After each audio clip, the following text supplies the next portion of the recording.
Hello, everyone. Welcome back to the show. This is Reservations, and I'm Rain Whalen. And I'm Cornelius Fletcher. Oh, as soon as you said Cornelius, I was like, are you going to reuse a name you've already used before? No, I don't think I've used that one. Well, you've used Cornelius before. That's why I was like... Have I really? Yeah, Cornelius Starfish, I believe. That's a good one. Yeah. That's a good one. I guess I like the name Cornelius, maybe. That's on me. Well, I mean, that has to be the name of yours and Haley's firstborn now. It's written in the stone. Yeah. Well, maybe, eventually. Well, welcome back, everyone. Welcome to the bonus episode. I don't remember when this became a thing, but now it's a thing. And we're going to do a bonus episode every season now. It's fun. It is fun. It's fun to, break the mold. We're not, I'm not having to do research or read articles or any sort of thing. I'm just here, Yeah. I've never been more here since I've been at my mom's house. Hang on, let me fix that. I'm in her office. Can you tell? This is not my normal background. So. Yes. If you're watching on YouTube, yes, we are doing this over Riverside because Ashley and I got the vid. Again. We're thinking we got it probably on our way home from Disney World, not to flex or anything like that. What makes you think that? Who do you think was patient zero on your on that flight? I don't know, but I'm gonna blame it on this mom and her fucking bratty ass kids. So I'm gonna blame it on them. Okay. Because one of her kids kept crying, and it was more so he just wanted to make noise, like she bonked the top of his head when we landed in Dallas. On the where the lights are in the plane, and it wasn't even that she didn't ram his head. She was going to stand up as she was holding him, and his head just kind of bonked him a little. Yeah. And he was just and Ashley and I were already not in a good mood because we landed in Dallas when our connecting flight was boarding. Oh, and so we had to sprint across Love Field to get to our flight to come home. Otherwise, we would have been stranded in Dallas. And I had a blister on my foot, so I'm hobbling. Yeah. So, okay, try this next time. I saw this on a show called Detroiters, which is one of my favorite shows. Tim Robinson, Sam Richardson, and Sam Richardson. Tim Robinson's character gets in an argument with a 7-year-old. Or he's 8 or whatever, and the dude's mom was like, "Excuse me." He goes, "Hey, lady, your husband's a real jerk."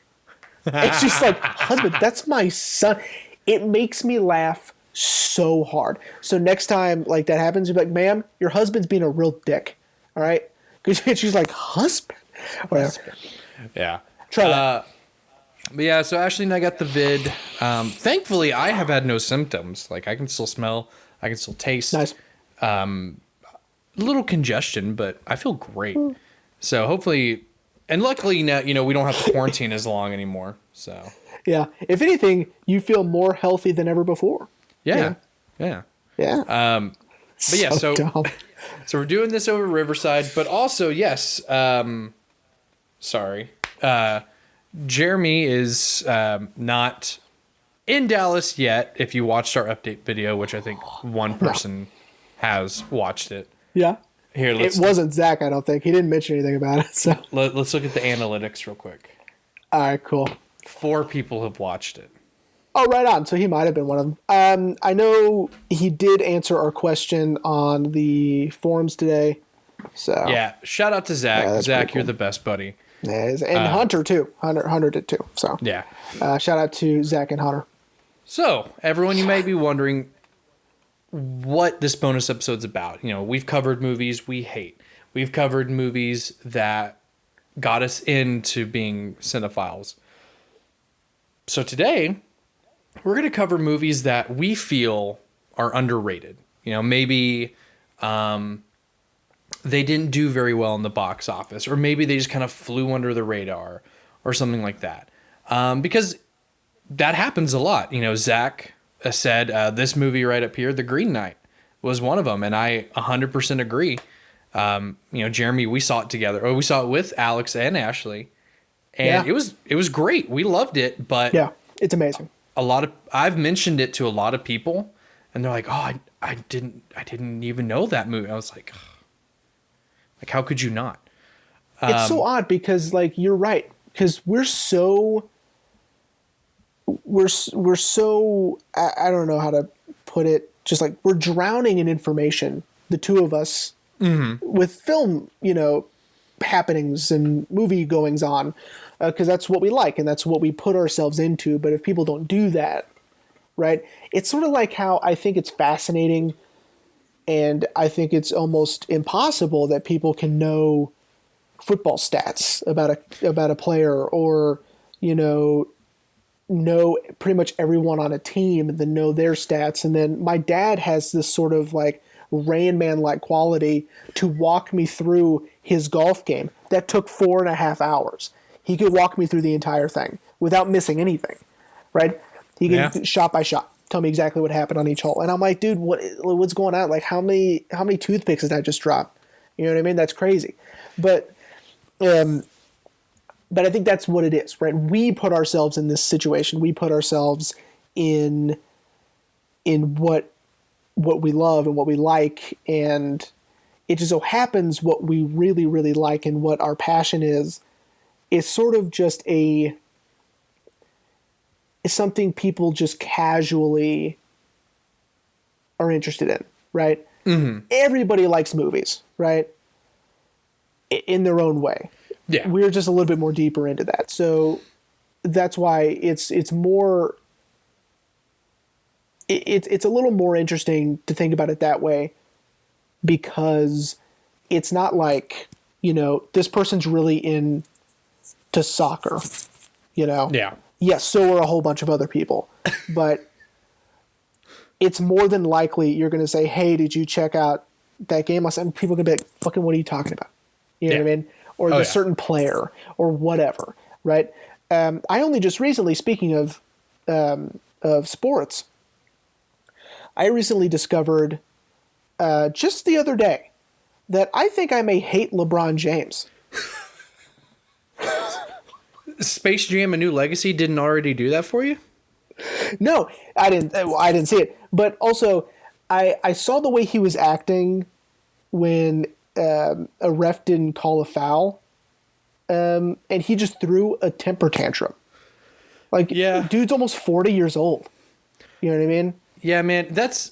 Hang on, everyone. And it's what a bitch. Like, Jordan would have never done that. And that's what I'm saying. You know what I mean? Rodman would have never done that. Barkley would have never done that. Shaq would have never done that. They would have clocked the other guy in the jaw before they would throw a tantrum on the court. And so I'm not even a basketball guy. I just don't like that he's such a bitch and that people are saying he's the best player of all time. No, sir. No, that is not. And I just came to this realization. So you just alienated our entire audience. I know. Who are LeBron James fans. And here's what's so funny is Hunter just heard this this TED Talk today. I'd said it to him today at work. So sorry, Hunter, if you're listening, which he said he would, that he had to listen to it again. And the new guy who was sharing an office with him, my boy LeBron James is his favorite player. So I'm like, hey man, like, no disrespect. Like, this is just my opinion. I'm so sorry. I don't know. I don't watch basketball. I'm so sorry. I should start putting at the bottom of the descriptions on all our episodes what Anthony Fantano does, where it says, y'all know this is just our opinion, right? Yeah. We should, because I'm so sorry. Who gives a shit? Well, it's like if I were to do the same thing, let's get back to film, with James Cameron, right? I'm not sorry, right? Neither am I. Because James Cameron's a fucking asshole. But it's because I know more about that than I do. I'll apologize for basketball because all I know is what I can see in these short clips that I'm given on accident. I'm not immersed in that world. But with like fucking James Cameron, he can fuck that guy in the mouth, dude. That guy's awful. But anyway, all right. Movies that we think are underrated. Sorry. No, you're good, dude. No, now here I'll tell you off. I'll tell you off because we've been ranting for too much. I'll tell you when we're too much time. Okay. Yeah. So movies that we think are underrated. Jeremy, would you like to go or would you like me to go? Since next season you're going to get to start it, so would you like to? That's true. Get a step up. Yeah, on I'll that? take this one off. All right. Yeah. My first one.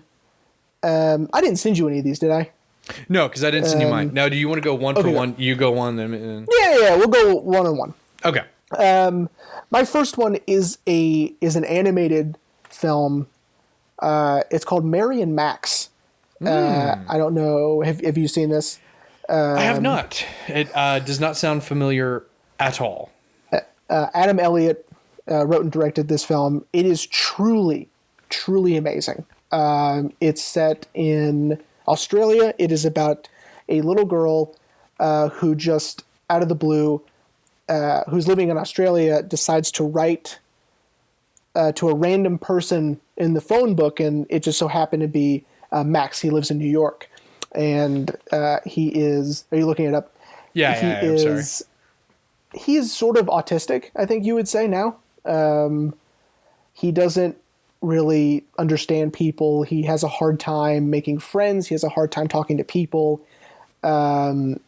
He uses his anxieties to eat, and they become fast friends over just letters back and forth to one another for years. And it is a beautiful story about friendship. It is funny. It's heartbreaking. It's beautiful. I love Miri and Max. Philip Seymour Hoffman, Toni Collette, I was just even about to Eric say. Bana. Yeah, I wanted to see who was in it, and man, as soon as I saw Phil Sy Hoffman, because we get choked up on cue each time. Honestly, like that's all you had to say. Stop motion with Philip Seymour Hoffman. I'm sold. Definitely need to add that. Truly great. I love Miri and Max, and I think it deserves a lot more praise than I think that it's lost to time. Of course, this is well over 10 years ago, and people just don't talk about it, and it's hard to find. I ordered it on Amazon, and it was expensive, and it took a while. I was just about to ask because I think this would be a good way. I was just about to ask you, why do you think it fell under the radar? I mean, those two reasons could be it, but do you think there's another reason why it appeals to not a singular demographic, right? It's not really a kids movie. Right. It's a little more complicated than that. Of course, kids can watch it. That's not a big deal. I mean, there's some, lightly suggestive things in there. I mean, it's not egregious, but it's also just, it's just rated. Different. It's dealing with a lot of really complicated themes of, who these people are and what they're dealing with and their struggles and anxieties. And, it's also, this weird sort of animation that, it doesn't really belong to a popular studio, right? I'm looking at the stills on IMDb, and I love the animation style. I think it's... I do too. I think it is very reminiscent of very early Tim Burton. Like, if anyone has seen his short film, Vincent, that's what it kind of reminds me of a little bit. Yes, I would agree with that. As of right now, you can stream it on AMC Plus, but who the fuck has that? Fuck AMC Plus. And I don't think it's on iTunes. I could double check that, but I bought mine off Amazon. It is hard to find physical copies of this thing, especially out in the wild. Good luck. You probably have to just order it, but I can't recommend it enough. I think it's wonderful. So yeah, it's definitely caught my attention. Yeah, I think you'd love it because as next season is going to be any evidence that people haven't realized yet, I love Tim Burton, and this feels very Tim Burton-esque, In a way. In a way, Yeah, yeah. I think just in the New York style, because it's in black and white, right? Mm-hmm. In Australia, things are in color, sort of. It's sort of a more sepia. Yeah, I was seeing that in the stills. What? Oh, sorry, my And watch she is telling sends me him it's a little dying. puffball. She sends him a little puffball for his hat, but that stays in color. And so when you see it in the pictures, that's in color, but everything else is still black and white. Adorable. I know, it's a really great movie. So Miri and Max, go check it out. Came out in 2009, and written and directed by Adam Elliott. Nice. So, yeah. All right. So for my first one, I realized when I was making my list, I was like, oh, these movies are going to progressively. Well, not really. I think the first two you're going to be okay with, and the third one I think you're Sure. going to be upset with. But so my first one, and this may be an unpopular opinion, but this is just how I felt about it, is Cherry.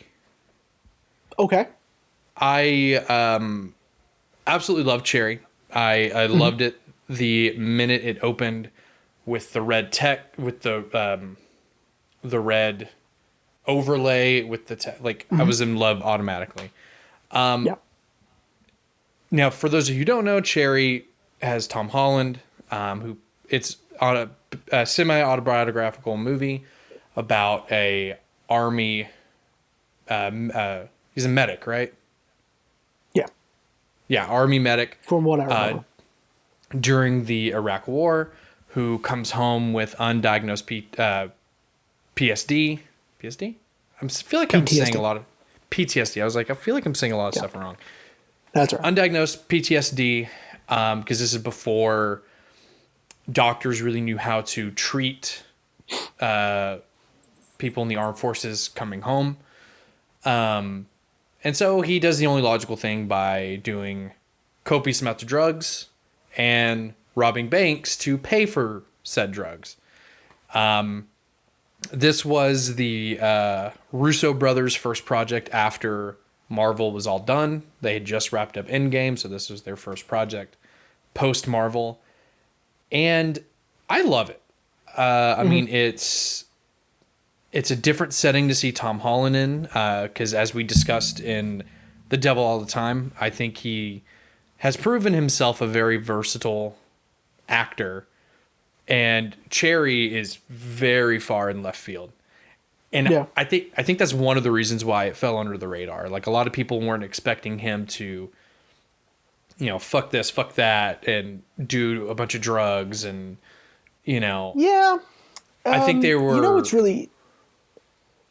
Yeah, it's super interesting because number one, it was on Apple TV, right? It was an Apple TV Plus original, which I still don't think a lot of people have Apple TV. I mean, maybe because I think Ted Lasso's become extremely popular, so I think that maybe more people have subscribed. But to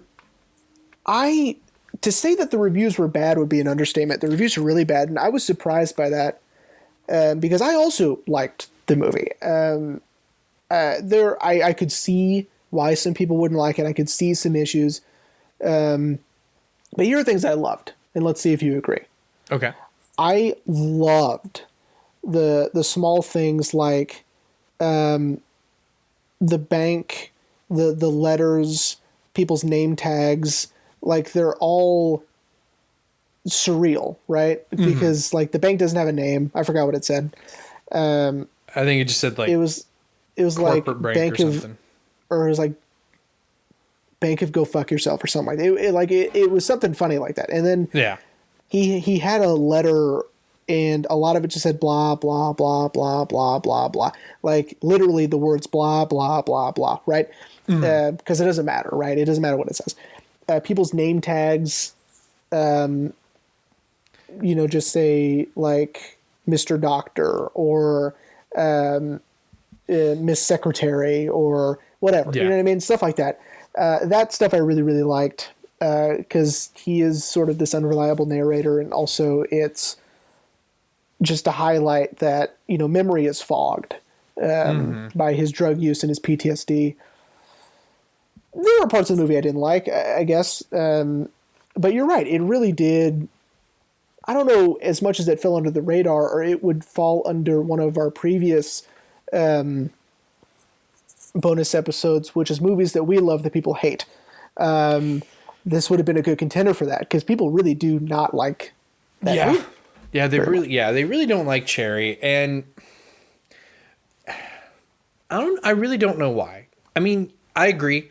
It's not a perfect movie. You know, the Russos, unfortunately, post-Marvel have had a very up and down career since, leaving the Marvel Golden Boys chair. But I would say that, I mean, Marvel has suffered the same thing, in the same amount of time. Yeah. So that's, I mean, fuck you, Quantumania, you know what I mean? Like, have you seen it yet? No, it's Neither getting slaughtered. Well, yeah, we'll which see. is crazy, right? Yeah.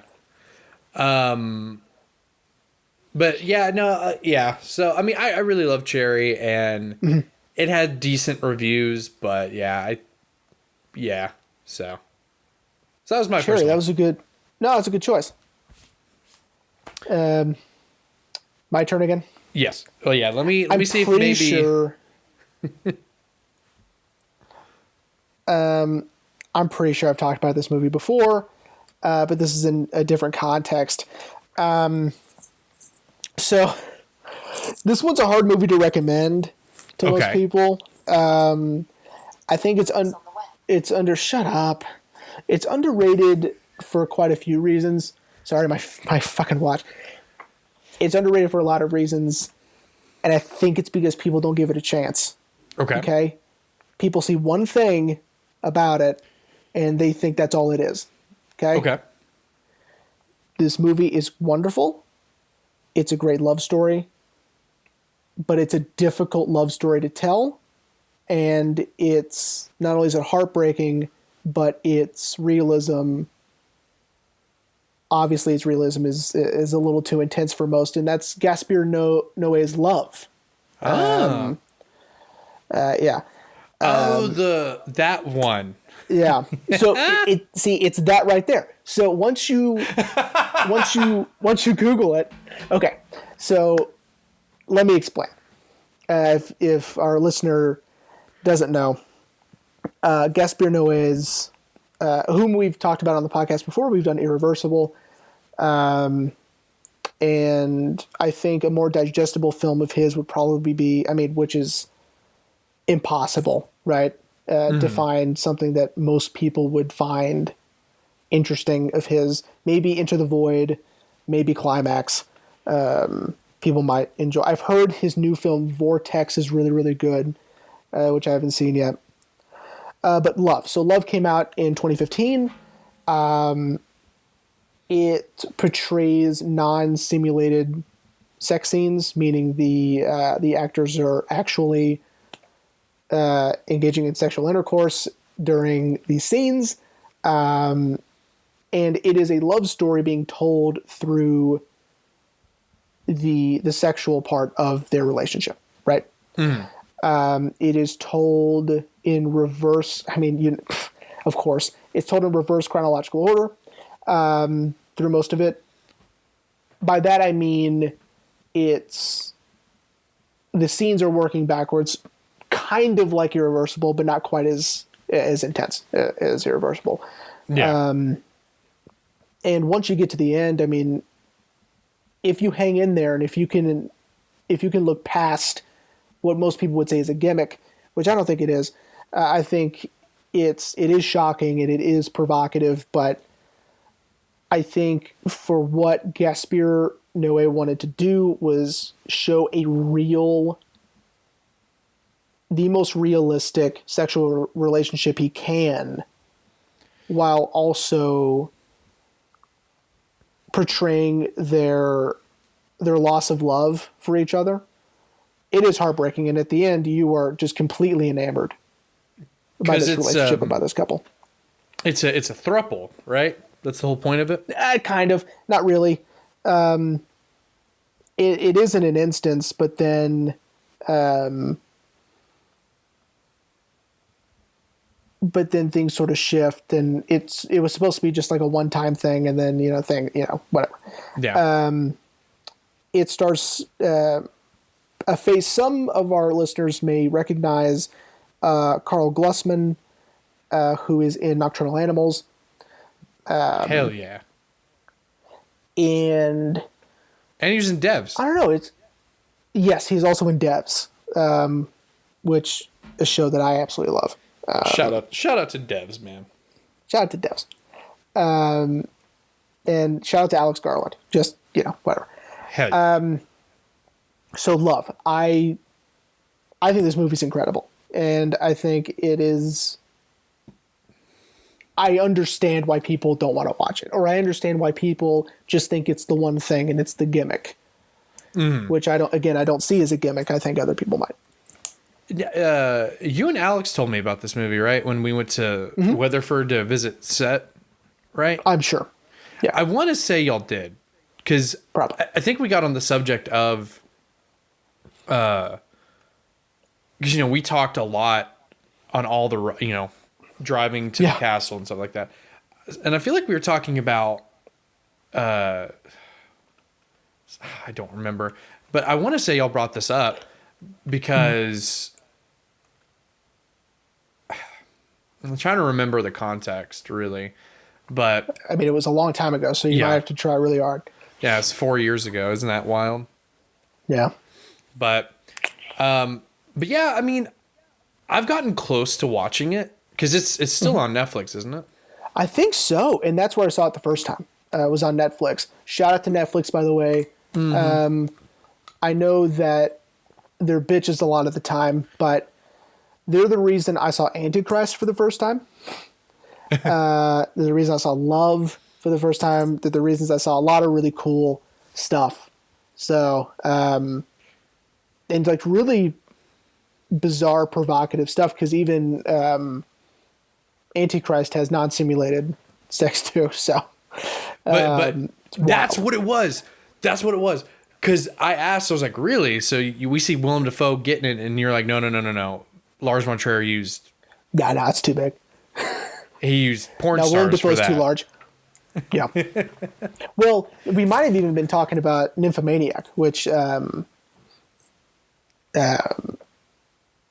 maybe. Which is more...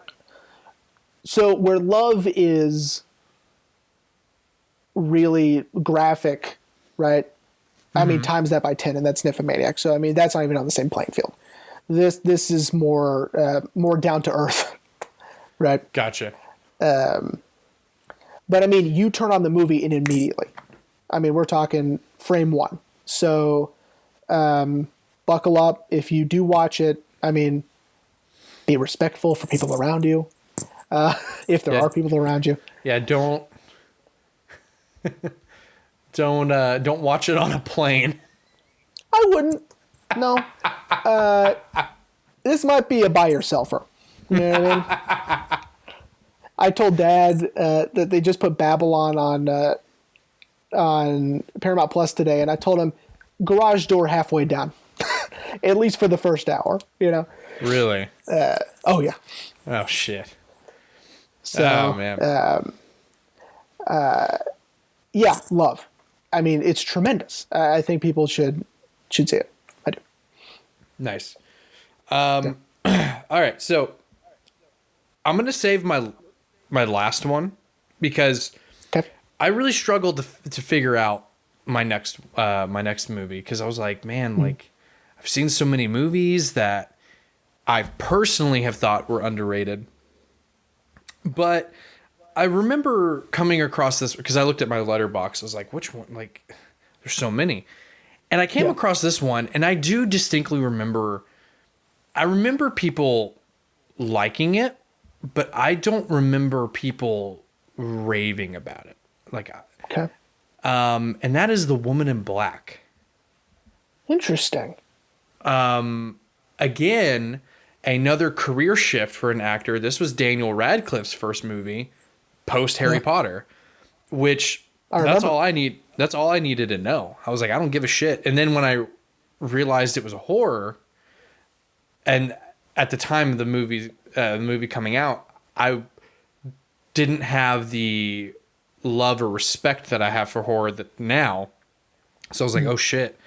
And it's truly terrifying. Like, and so again, if people haven't seen The Woman in Black, the whole I point. have not. You So haven't I'm seen one The of those Woman in people. Black? Oh, wow. No. Okay, well, I'll make it quick. Daniel Radcliffe. It's in the Victorian area of London, which makes it even creepier. He is if I remember correctly, a banker who's going to the countryside to settle some documents for a mansion, and is plagued by a woman in black, who he has to kind of uncover the mystery. And it's really good, and it's also heartbreaking because Sorry. My mom is getting a phone call, and it pops up on her computer, which is behind mine. I apologize. You know, living at home, you know? yeah, so the movie is heartbreaking because at its core, it's a story of family, and it's a story of one man just wanting to kind of be free of his own ghosts, because I believe, again, it's been a while since I've seen this. I wanted to rewatch it for this, but I didn't have time. If I remember correctly, he and his wife, which is another reason why the movie is so creepy, is they just lost, I think his wife had a stillborn, and they just lost a baby, and they already have a son, but I guess, you know, it's still really impactful. And man, what made it so terrifying is there wasn't really any jump scares. It was a lot like what our main man, Mike Flanagan, did on Haunting of Hill House, where she's in the corner of the room and we see her, but our characters aren't seeing her. And that's what makes it so terrifying. Like, I had to sleep with the lights on for a while because it freaked me the fuck out. But it's really good. And of course, you know, Daniel, you know, we want to talk about a versatile actor. Daniel is such a versatile actor. It was almost Horns, by the way. I almost did Horns. But I remember more people talking about Horns than I do this movie. Yeah. Yeah, people seem to like it. I watched a few minutes of it. I didn't like it, but Joe Hill's really hit or miss for me. It's like, dude, just like, maybe it's not genetic, you know? Well, because he's not doing cocaine like his dad does, man. You know? That's true. We need him to like bust out a Maximum Overdrive real quick, get that out of his system, and then we can move on. Yeah, Steven needs to be like, hey, son, let me show you how to do this, right? Hey, man, I loved the Black Phone. All right, I'll give him that. But anyway, no, I think the reason why this one flew under is because I don't think it was the horror movie people were expecting. I think people were because, hang on, I want to say this was 2014. While you're doing that, if you guys haven't checked out post Harry Potter Daniel Radcliffe, A Young Doctor's Notebook, please go check out A Young Doctor's Notebook. Holy shit, it's so fucking funny, and it's it's great. I loved it. It's darkly funny, but it's amazing. We only got 3 seasons, right? 2. That's right. Mm-hmm. I think 2. Yeah. Well, I would love more. But anyway. Yeah, John Hamm, of course, is in it as well. But anyway, go ahead. So 2012. 2012. So, yeah, Paranormal Activity had kind of really redefined, by that point, a ghost horror movie. And so I think that's why a lot of people Maybe didn't pay attention to it, is because I think they went into it thinking like, oh, Daniel Radcliffe in a horror movie. Well, let's see. You said 2012, right? 2012, yeah. All right, let's see. Top movies of 2012. Let's see what came out that year. Top films of 2012. This is what happens when we don't have an assistant. I know. I have to do it. For sure, I know for a fact the Avengers came out in 2012. Yeah, so did Flight, Prometheus, Place Beyond the Pines, which I loved. Perks of Being a Wallflower, which is amazing. Emma Watson. See? Yeah. Zero Dark 30. Shit. Amazing Spider-Man. Pitch Perfect. Django. So, I mean... Yeah, Mud, it was... And here's the kicker. The Dark Knight Rises, which was, a huge... huge deal. It was... So, I mean, it was overshadowed for sure, because, I mean, we're talking Skyfall, we're talking Sinister, which is a horror film that we absolutely love. So, yeah. So, dude. It was a little overshadowed. It was up against some bangers, dude. Yeah, for sure. Especially Skyfall, man, and Django. Fuck. I know. Yeah. But, I mean, I enjoyed it. Again, Daniel Radcliffe, just like Tom Holland, can do no wrong, in my opinion.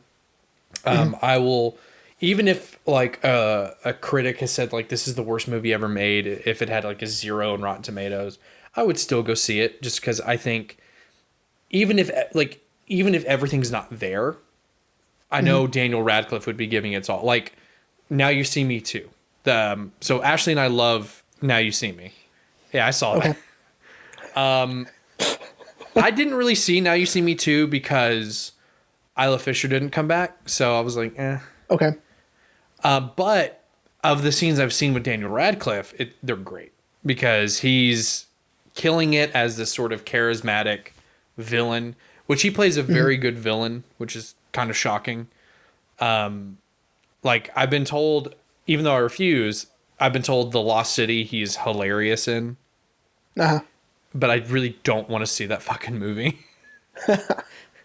But yeah, again, I wanted to rewatch it in preparation for this, but it is also a little harder to find. I think you can rent it on iTunes or buy it on iTunes, okay, cool. But it was a pretty big studio, I think. It probably got a decent release at the time.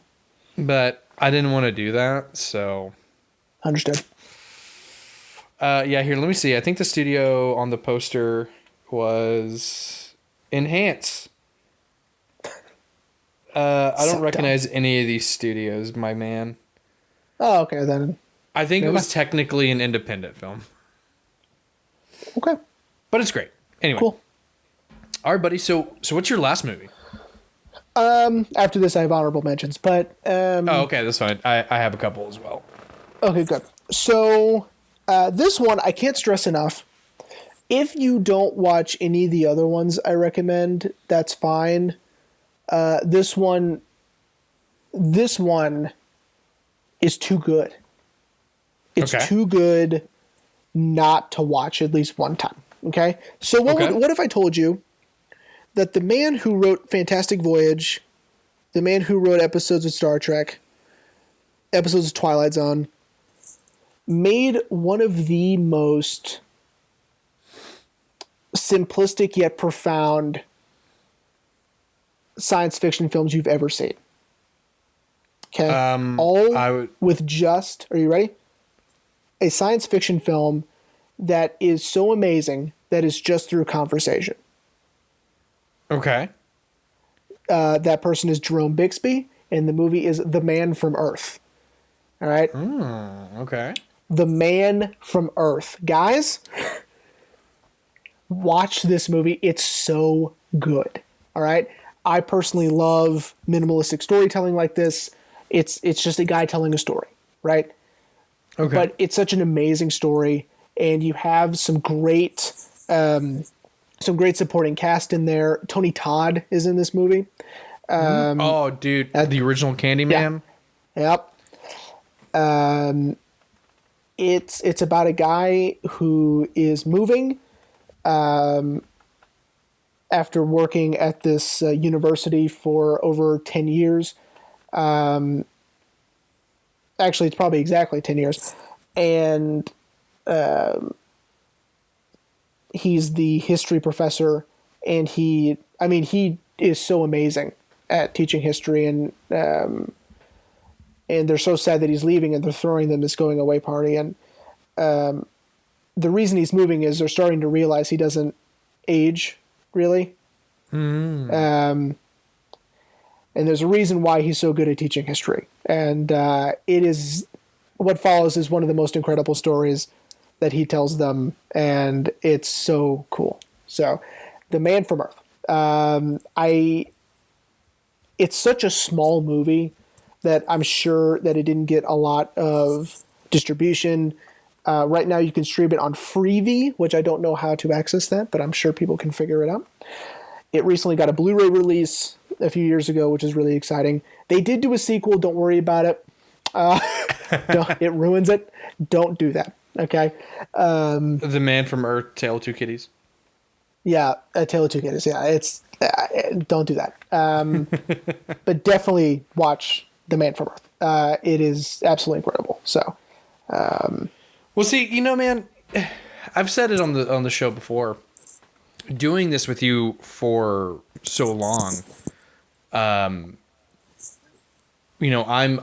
growing to appreciate things like, I really want to see The Fountain, Aronofsky's film.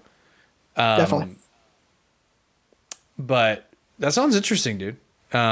Because I'm also starting to like movies that are just a conversation. I mean, shit. Sunset Limited is fucking. Forget it, dude. Amazing. Sunset Limited is peak, dude. Peak. Yeah. I think I told everyone when we did that, when I watched that movie, I think I told everyone, I was like, you have to watch the Sunset Limited. Like, stop what you're doing. Watch it now. You don't have to thank me. Like, just watch it. Well, I told you, Keegan, that DVD's his now. You know what I mean? Like, he told me I'll pay you for it, but I'm not giving it back to you. So, no payment needed. That was payment enough. Yeah. Yeah, man. Yeah, that interests me. I'll definitely, of all the movies you said, for sure, Mary and Max, or is it Max and Mary? Mary and Max. Mary and Max. That one I definitely want to watch. Love, I still want to, but we'll see. I think I will have to watch it alone because I think Ashley will be like, "What are you watching?" Oh, there's no explanation I could ever give or any sort of warning I could ever give to Haley that she would be just like, "Oh, cool." Trust me, I'm not watching what you think I'm watching. Yeah, I promise you. Okay, just hang in there with me, and she's gonna say no. That's okay. Well, and see, that's a good segue into my final movie. My final movie, I honestly look.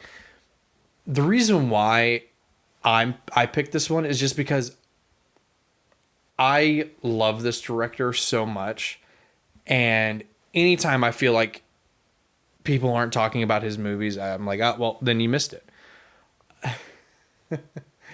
And that is Kevin Smith's Zack and Miri Make a Porno. Oh my God. Jesus Christ. For me, this was so different for him. Because as we've stressed on our Chasing Amy episode and our Mallrats episode, I love Kevin Smith. I love him so much. I still need to see Clerks 3. Me too. I haven't seen it either. But I bought it though. Hey, Kevin Smith, I bought the movie. It's on my shelf. I promise. Is he listening? I bought it. I hope, dude, if he fucking listens, oh my God, I would literally cry. But no, so I love Zack and Miri Make a Porno just because it's so different in its concept, but it has such a simple concept because it's in the title. These two best friends,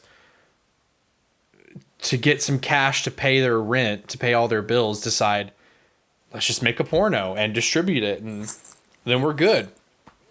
And, and to me, that's hilarious. Because, they both have jobs. It's just that I just don't think they have good money management. So they think, oh, we'll make a porno. That'll solve all of our problems. And, it's hilarious because it's got Seth Rogen. It's got, oh shit. Craig Robinson's in it. Which, Craig Robinson. I love Craig Robinson, yeah. Elizabeth Banks. Oh my God. I almost forgot her name. Of course, to mini Kevin Smith. Shout out to Elizabeth Banks. Shout out to Cocaine Bear, yes. Which is coming out soon. Very excited for Cocaine Bear. All right, sorry. But of course, it's also got Jason Mewes in it, because this is a Kevin Smith movie, and it does fit into the Kevin Smith universe. But it was just so different, and I think a lot of people weren't maybe taking the concept seriously, like they weren't going to be like, oh, like they're actually going to make a porno, right? And they fucking do. Now, to go back to Your Love, this is simulated sex, so, But... Understood. Kevin Smith does do a good job of making it look almost very realistic. Yeah. And I think the other thing that really bothers me a lot is it was remarketed as just Zack and Miri. Like, they had to scrub the makes a porno. And it was on very limited of the DVD releases. Like, if you found it, it would just say Zack and Miri. And well, that's a shame. Yeah, and I think that's another reason, too. Because that doesn't tell you anything about the movie. Like, Zack and Miri, like, what was fucking Kate and Leopold? But when you hear and see Zack and Miri makes a porno, then you're like, oh, like, do they actually make a porno? So, again, that's just how I feel. I feel like Kevin Smith, once again, is getting a resurgence in his career. Jay and Silent Bob Reboot was fucking hilarious. I've heard nothing but great things about Clerks 3. Yeah.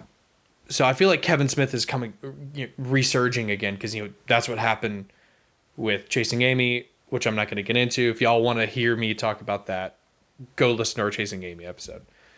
I believe it's called Me and Mrs. Jones. Inking is Tracing. Oh, sorry. No. Inking is Tracing. Yeah. No, you came up with that one, and I was like, that's perfect. No.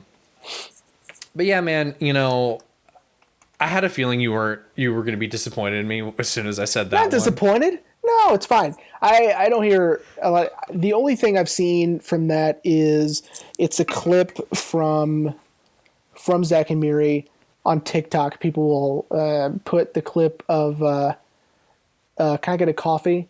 Black. Can't you see we talking? White. So good. Yeah. Yeah. I've seen. I don't know if people know what it's from, but people post that a lot. Oh, and 100% Craig Robinson probably improvised that. You think so? Well, because the whole point of that is like they haven't even begun the whole porn part yet. He's just telling him like, hey, like I need you to cover my shift because I got to go to my high school reunion with Miri, and then yeah, it's so good. Like yeah, and I think Seth. Who I love Seth Rogen so much. I think he was at the top of his game comedic wise in this movie. Like one of my favorite it happens twice in the movie. It's one of my favorite bits where these two like teenagers or something are filming Miri changing and she's got on like granny panties and they're like giving Zack a hard time. And they're like, yeah, we saw your girlfriend in her underwear. And Zack's like, well, too bad she's not my girlfriend, you little... Oh, they're gone. And then it happens again when Zack takes a job to get like shot with paintballs.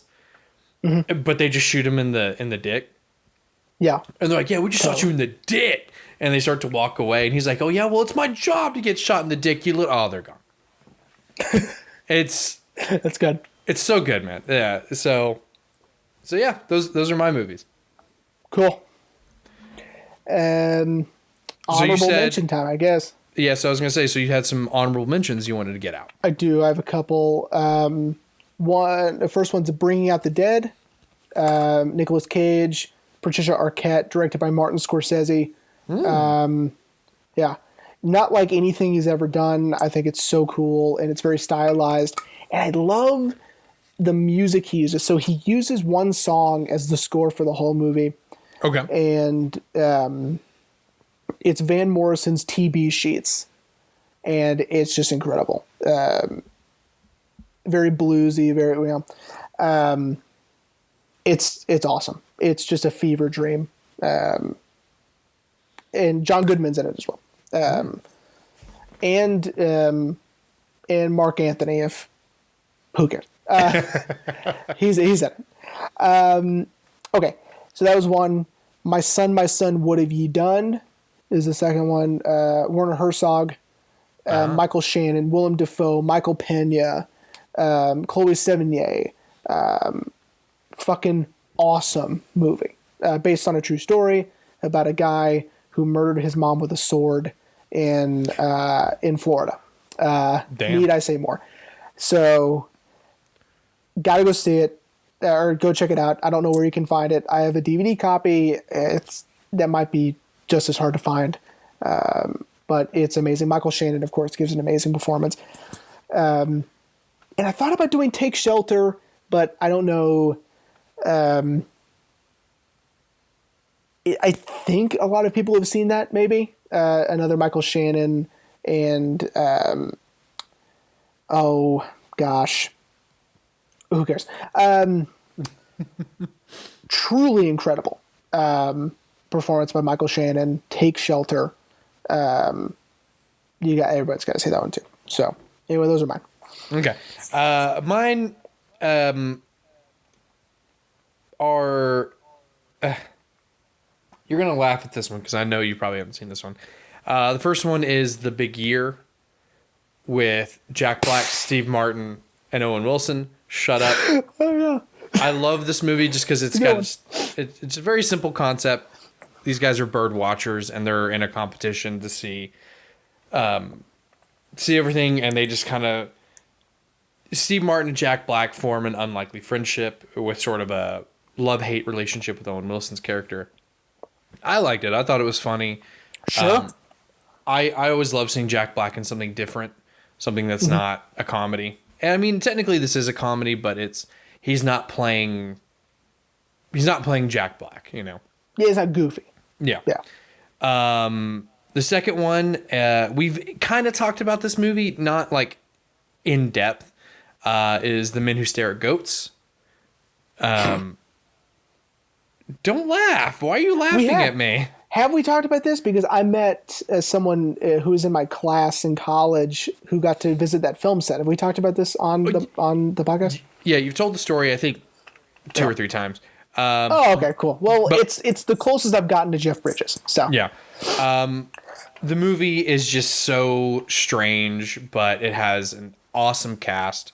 Jeff Bridges, George Clooney, Ewan McGregor, Kevin Spacey. I think we have talked about it a little bit because I always say that it feels like a Coen Brothers movie, and it's not.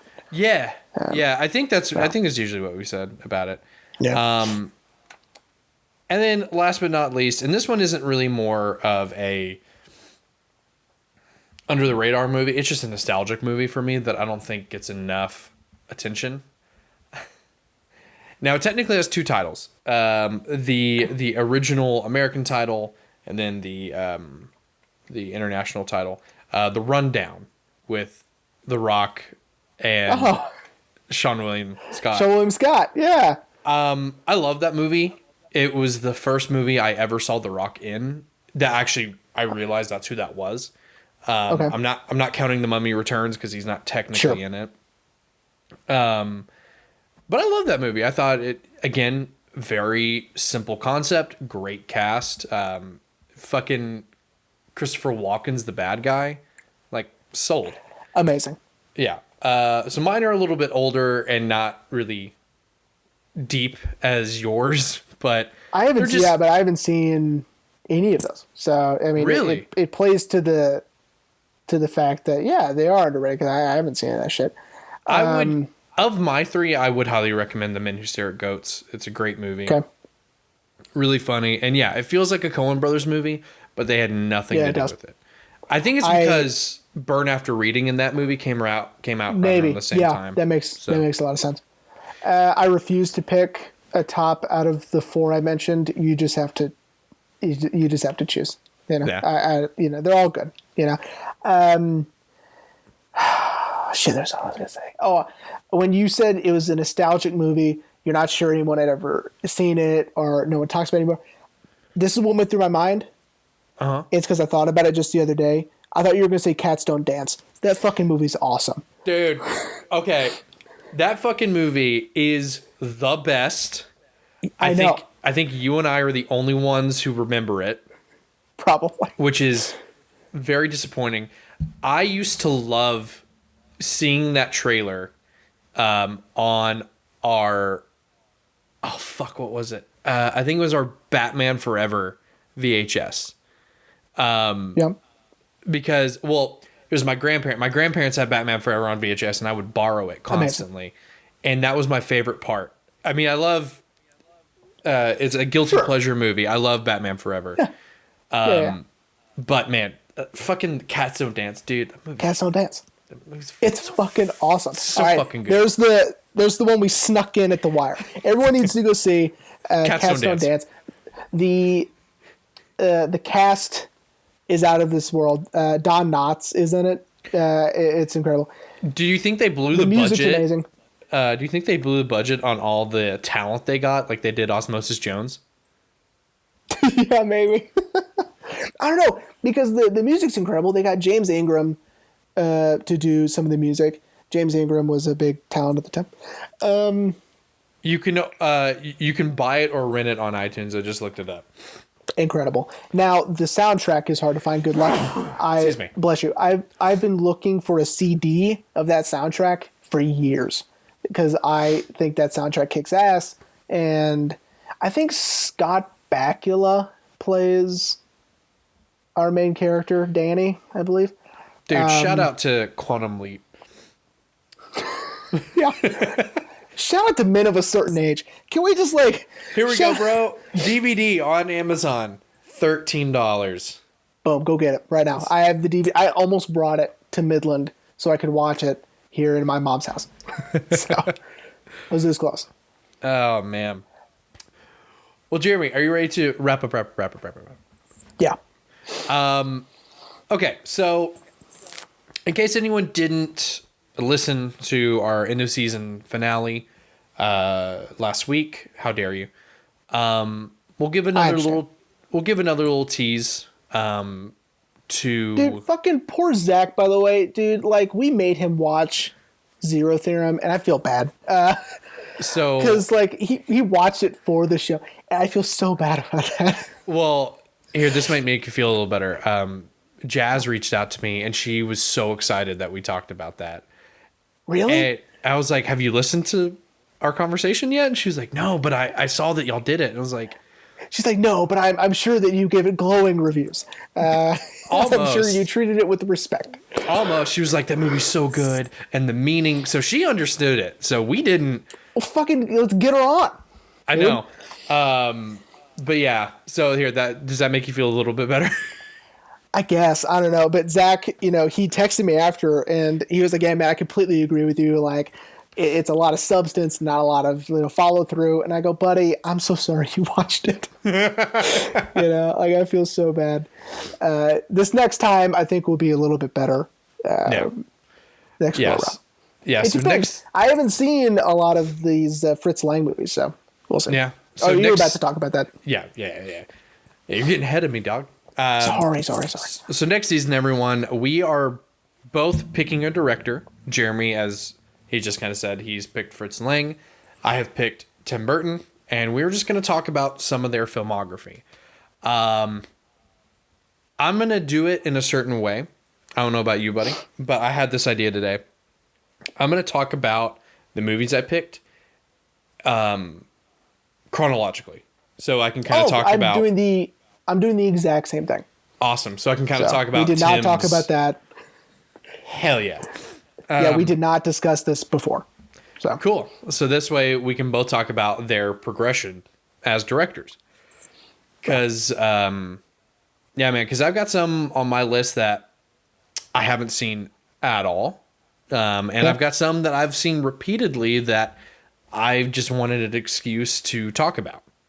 This might be too much of a tease, and we can bleep this. But are we doing Sleepy Hollow? Yeah. Okay, cool. Right on. Fucking, you were just saying how weird it is Christopher Walken's the bad guy in The Rundown. And it's like fucking, it's weirder that he's the horseman. Yeah. But whatever. I may bleep that just because I think it would be really funny for comedic timing. Yeah, just so people can be like, what the fuck did they just say? Because then we would be coming back right now. Yeah. Well, I would hope it's not a continuous bleep. I hope it's several I hope it's several bleeps. So it's not so irritating to listen to. Maybe. Well, we'll see, I guess. That's a future rain problem. Sure it is. But, all right. Well, man, I think we gave everyone, Zack, definitely some good movies on your end. Some, if you just want enjoyment. I think you gave good movies on your end too. Well, I think mine were purely for entertainment value. If you like, I feel like yours are definitely ones that like are. I mean, don't get me wrong. I still want to see yours, but I think yours definitely require. You have to think about them, as were the ones I picked are just like, not saying that's a bad thing. I'm saying that's fine. I'm saying that's great that you pick movies people are gonna have to think about, and I pick movies that you just watch and like, oh, okay, that was the movie. Yeah, except at the end when we're both like, hey, just like scrap all that. Have you guys seen Cats Don't Dance? Yeah, watch Cats Don't Dance. It's so good. Everybody should see it. It's amazing. Imagine if we did that. We told people we're going to do this, and then the whole episode is just Cats Don't Dance. Well, that's what I do if I just have the forethought of thinking about it first. Someone asked me about a movie, and I told them the synopsis, but I just give them the synopsis of Cruel Intentions, no matter what the movie is. It's like that thing that Paul Rudd used to do on Conan when he would promote a movie. It was always that fucking alien movie. Dude, he even did it on the podcast because he was on Conan's podcast, and he always sets it up so well that Conan is put completely off guard. And it's Mac and Me, by the way. Oh, and he always just shows that one clip from Mac and Me. It's so fucking good. He is so good at subverting Conan's expectations because he gets them every time. Dude, that's because Paul Rudd's the best, and he's an ageless vampire, obviously. I agree. I just saw Seth Rogen say, when we started out together, Paul Rudd used to be older than me, and now I don't think so. Yeah. Paul Rudd is older than Seth Rogen. I want everyone to think about that. Yeah. But my man's is looking good. Yeah. Yeah. Yeah, you're right. All right, everyone. Well, we hoped you enjoyed the bonus episode and maybe got some good recommendations. See Cats Don't Dance. Absolutely. And we will see you in season 8